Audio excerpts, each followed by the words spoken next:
그렇게 부르는 것도 전적인 주인의 은혜로 부르는 것을 보았다.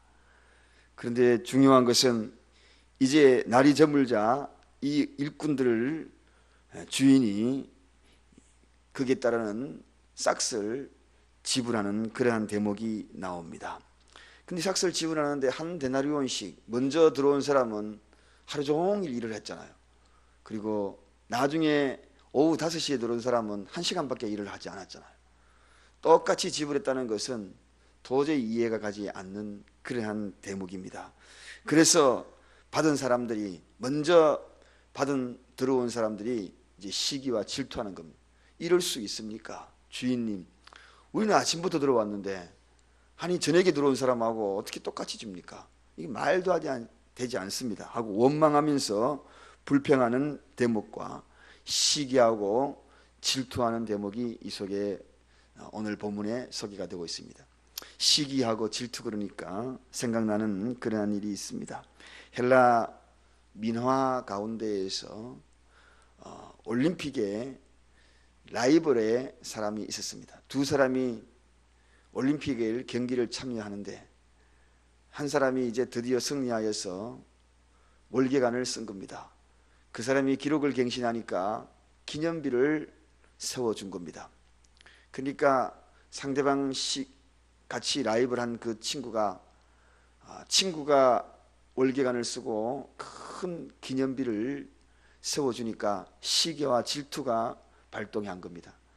그래서 보는 사람 앞에서 가서가 그 기념비를 무너뜨리지 않고 깜깜한 밤에 한목에 그거를 밀어서 넘어뜨릴 수 없으니까 저녁마다 조금씩 망치가 들고 가가지고 그것을 저 밑둥에 정으로 깨뜨리기 시작합니다.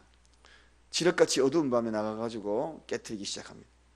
하루 이틀 깨뜨리다가 그 높은 기념비가 그만 넘어졌는데 어느 쪽으로 넘어지겠습니까? 자기가 팠던 그 자리, 깨뜨린 그 자리, 그쪽으로 넘어져서 야간의 어두운 밤에 그 기념비에 깔려서 죽었다는 그러한 이야기가 있습니다. 이 시기와 질투는 결국은 누구를 죽이는가? 나를 죽이는 그 마지막을 초래한다는 겁니다. 오늘 본문에도 소개된 이 먼저 들어온 자들이 시기하는 장면이죠. 우리가 먼저 들어왔지 않습니까? 우리가 먼저 들어왔는데 왜 저 사람부터 먼저 이름을 부르는? 오늘 본문 보면 이름 부르는 것도 나중 사람, 그 사람들을 먼저 이름 부르거든요. 근데 왜 저 사람부터 먼저 이름 부르고 저 사람부터 먼저 주느냐? 이게 오늘 먼저 들어온 자의 모습입니다. 사랑하는 여러분, 우리에게 어떤 일을 할 때에도 이 시기심과 이 원망에 대해서 항상 생각을 해봐야 합니다. 내가 이것이 시기심이 내 속에 있는 것이 아닌가? 왜 저 사람부터 먼저 시키는가? 왜 저 사람부터? 이러한 원망. 오늘 이 원망이 저 뒤에 14절 우리 본문에 들어가지 않았지만 이제 다음 주에 소개되겠습니다만 그때의 주인이 하는 이야기가 있죠. 네 것 들고 가라, 그렇게 이야기합니다. 이게 원망의 결과입니다. 함께 그 자를 불러가는 것이 아니라 원망하는 사람에게 주어지는 것이 뭡니까? 받고 이 자리 떠나가라, 그렇게 이야기해버립니다. 여러분, 원망과 시기는 바로 이런 것입니다. 오늘은 그 이야기가 주된 이야기가 아니고, 원망의 이야기가 주된 이야기가 아니고 이 하나님의 자비에 대한 이야기가 주된 이야기입니다. 하나님의 자비. 자, 오늘 이 본문 말씀을 보면 어쨌든 하나님의 이 자비가 참 크다.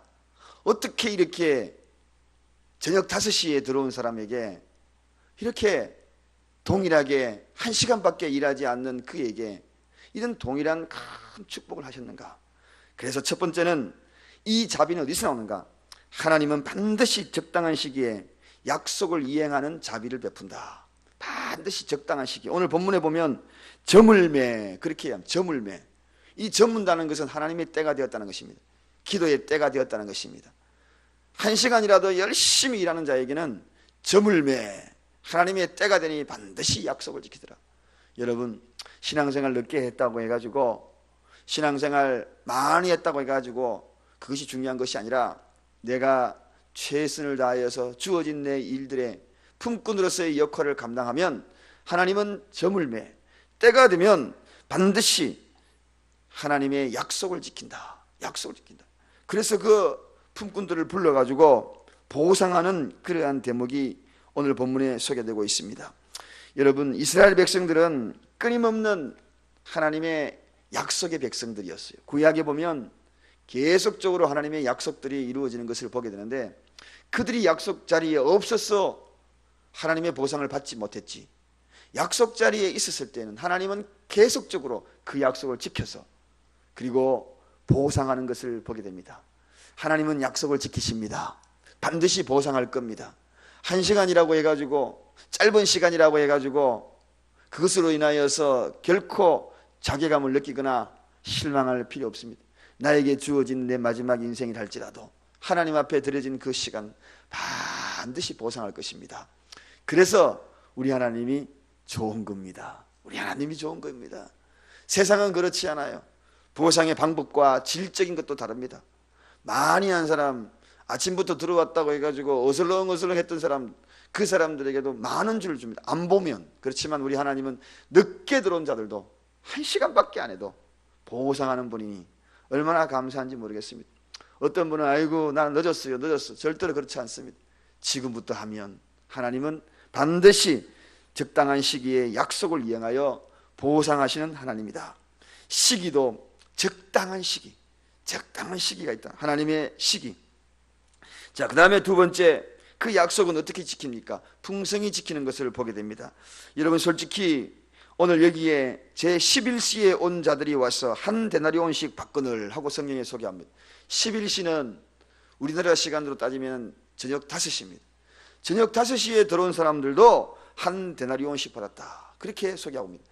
한 데나리온이라는 것은 노동자가 하루 충분히 일을 해야 받을 수 있는 그러한 보상이 한 데나리온입니다. 그게 노동자의 하루 품삯입니다. 그런데 1시간 일했는데 하루 품삯을 줬다는 것입니다. 여러분, 그런 회사 있습니까? 그런 경영주 세상에 잘 없잖아요. 1시간 일했는데 하루 종일 품삯을 다 주었다. 이건 굉장한 하나님의 풍성한 은혜입니다. 이렇게 약속을 지키더라도 하나님은 풍성히 지킨다. 흘러 넘치게 지킨다. 그래서 그분이 좋은 겁니다. 그래서 그분의 자비가 흘러 넘치는 것입니다. 오늘 하나님의 자비가 흘러 넘치는, 언제? 저물매 때가 되면 하나님은 반드시 약속을 지키는 자비를 베푸시고 반드시 그 자비 속에 풍성함으로 다가온다. 풍성함으로. 이러한 놀라운 일. 오늘 여기 한 데나리온 받은 사람들, 한 데나리온이 마지막에 이 5시에 이 포도원에 들어간 사람은 기대도 안 했을 겁니다. 이만큼 준다는 것은 기대도 안 했을 것입니다. 상상도 못할 일입니다. 1시간 일했는데 자기에게 하루 품삯을 준다는 것은 상상도 못할 일이었거든요. 근데 그 상상도 못할 일이 현실로 이루어진 겁니다. 하나님의 이런 은혜는 이렇습니다. 내가 상상도 못할 일을 하나님이 베풀어 주시는 것입니다. 풍성하게 베풀어 주십니다. 돌아보면 참 그런 데가 너무나 많아요. 하나님이 어떻게 이런 은혜를 나에게 베풀었을까? 상상도 못할 일들을 베푸신 것을 보게 됩니다. 그것도 상상 못할 일이 이 5시에 들어온 품꾼들에게 있지요. 또 제일 먼저 이름을 불러줬다는 겁니다. 이런 일이 어디 있겠습니까, 여러분? 제일 늦게 온 자들의 이름을 제일 먼저 불러줬다. 참 하나님의 이름이 큽니다. 충실히 하나님의 일들을 기쁨으로 감당하는 자들에게 상상치 못할 제일 꼴찌 저 뒤에 불러줘야 될 그 이름을 제일 먼저 불러주시고 1시간밖에 일을 하지 않았는데 성실히 했다고 내가 너의 중심을 보았다 라고 말씀하시면서 그를 불러서 제일 먼저 부르고 상상치 못할 풍성함 하루치에 모든 것을 베풀어 주신 1시간이라고. 이런 분이 하나님이십니다. 이런 자비의 하나님, 또 자비의 하나님, 이러한 모습에 오늘 원망하는 자들, 여러분 이 어리석은 이 원망하는 자들을 잠시만 짚고 넘어갑니다. 이 원망, 오늘 여기에 보니까 먼저 온 자들이 와서 더 받을 줄 알았더니 더 받을 줄 알았다. 그런데 나중 온 자들에게 똑같이 주니까 주인을 원망하여 가로되, 그렇게 소개하고 있습니다. 신앙인들은 전적으로 하나님의 자비심만 기대해야 합니다. 이들이 원망할 이유 아무것도 없습니다. 솔직히 이야기하면 오늘 이 품꾼이라는 것은 그 사람의 몸을 샀다 그랬습니다. 여러분, 샀습니다. 그 몸을 샀기 때문에 한 푼도 안 줘도 상관이 없습니다. 이거 아시죠? 내 것입니다. 종은 내 것이기 때문에 밥만 먹여주면 되는 거예요. 살려만 주면 되는 거예요. 죽여도 할 말을 못합니다. 그런데 오늘 하나님은 뭡니까? 주인은 뭡니까? 품꾼에게 보상해 줬다는 것이, 이게 얼마나 큰 은혜입니까? 그런데 이걸 원망했다는 것입니다. 하나도 안 줘도 됩니다. 오늘 저와 여러분 구원받은 것만 해도 너무 감사한데 상까지 준다는 거, 이거 상 안 줘도 돼요. 근데 상 준다는 것은 전적으로 하나님께서 주관하고 전적인 하나님의 은혜일 뿐인 것입니다. 그렇지요? 여러분 생각을 해보십시오. 특별한 축복임을 알아야 하는 것입니다.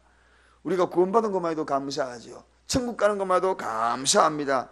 그렇게 고백을 해야 될 이러한 포도원에 먼저 들어온 자들이 어슬렁어슬렁 구원받은 것도 감사한데 왜 나에게 작게 주느냐고 이러한 말할 수 있는 권한이 있습니까? 전혀 권한이 없는 겁니다.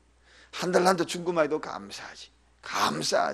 어슬렁어슬렁 신앙생활 해가지고 구원받고 그냥 입술로 고백하고 주님 감사합니다, 그런 고백도 하지 아니하고 구원받은 것만 댓글에가 들어간 것도 감사하지, 주님 나라에 입성한 것도 감사하지, 겨우 이 땅에서 살아가면서 자기 신앙 지켜가지고 겨우 구원받은 것도 감사하지, 쫓기지 않는 것도 감사하지. 그런데 원망이 웬 말입니까? 원망이 웬 말인가요? 하나도 안 주어도 상관이 없는 것, 그걸 하나님의 긍휼로 자비로 베풀어 주신 것만 해도 그저 우리에게는 감사한 것밖에 없는 것입니다. 할렐루야. 원망의 입술을 잠재우십시다. 천국 백성들은 원망하지 않습니다. 이런 원망들 우리 속에 있는 것은 하나님의 마음을 아프게 하는 것, 그 이상의 그 이하도 아무것도 없는 것입니다. 자, 오늘 우리는 하나님의 자비를 봅니다. 하나님의 자비는 어떤 것인가? 적당한 시기에 반드시 약속을 지킨다. 그리고 하나님의 자비는 어떤 것인가? 약속을 지키되 풍성하게 지키시는 분이다. 그리고 먼저 들어온 자들이 이 하나님의 자비를 원망하는 것을 보게 되더라 하는 것입니다.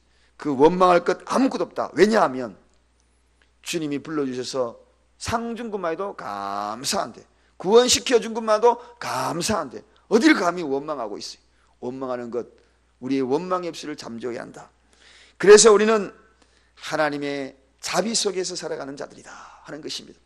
저는 이제 오늘 이 말씀을 정리하면서 예수님이 이 말씀 전체 뒤에 가보면 왜 이렇게 했을까? 이 원래의 이 말씀의 취지는 먼저 된 자가 나중되고 나중된 자가 먼저 된다 하는 이 내용들을 줄줄이 지금 이 내용을 보여주고 있는 겁니다.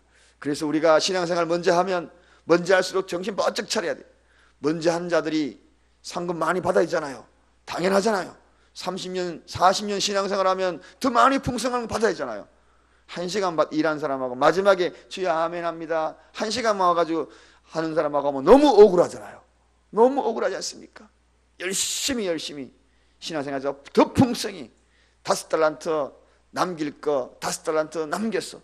하늘의 큰 상급을 받는 저와 여러분 되십시다. 하나님은 오늘도 우리를 지켜보실 것입니다. 어떻게? 1시간 남은 시간이라도 내가 만들어준 하나님의 포도원에서, 그 포도원이 어디라 그랬습니까? 가정이라 그랬습니다. 여러분의 가정에서 가장으로서, 아내로서, 자식으로서 열심히 사랑하십시다. 또 하나님이 만들어준 포도원이 어디라 그랬습니까? 교회라 그랬습니다. 교회에서 사랑하고 헌신하고, 그리고 남모를 중보 기도하고 복음의 열정을 가지고 그러한 것들 1시간이라도 열심히 하는, 그래야여서 하나님 나라에 임하였을 때에 주님이 인정해 주는 그 풍성함을, 하나님의 자비를 우리 모두가 함께 누리기를 주님의 이름으로 축원드립니다. 기도하겠습니다. 감사합니다. 하나님, 오늘도 하나님의 자비하심이 이 사랑교회 성전에 흘러넘치니 감사합니다.